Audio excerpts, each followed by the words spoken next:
Hello friends, இன்றைக்கி நம்ம barrel necklace பண்ண போகிறோம். ஃபஸ்ட்டு நீங்கள் ஸ்மால் பீட்ஸ் வாங்கிக்கோங்க. இந்த த்ரெட்டு ஒயரில் நீங்கள் ஸ்மால் பீட்ஸை கொறுக்கணும். இதை பண்ணதுக்கு நீங்கள் ஷைனி கிளாஸ் பீட்ஸை யூஸ் பண்ணுங்கள். உங்களுக்கு எவ்வளோ லென்த்து தேவையோ அவ்வளோ லென்த்துக்கு நீங்கள் கிளாஸ் பீட்ஸை கோர்த்துக்கோங்க. இதே மாதிரி நீங்கள் 6 லேயர் கொடுத்துக்கோங்க. நீங்கள் இதுக்கு த்ரெட் ஒயர் யூஸ் பண்ணும்போது லாங் லைஃப் கொடுக்கும். லாஸ்ட்டாக லாக் பேல் போட்டு ப்ரெஸ் பண்ணி விடுங்க.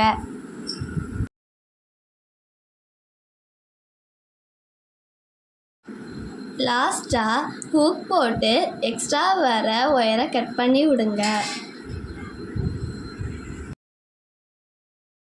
லாக் ஹூக்கை ஒவ்வொரு ஒயருக்குள்ளாடியும் சுற்றி போடும்போது உங்களுக்கு இந்த டிசைன் கிடைக்கும். உங்களுக்கு இந்த வீடியோ பிடிச்சிருந்துன்னா லைக் பண்ணுங்கள், ஷேர் பண்ணுங்கள், சப்ஸ்கிரைப் பண்ணுங்கள், கமெண்ட் பண்ணுங்கள்.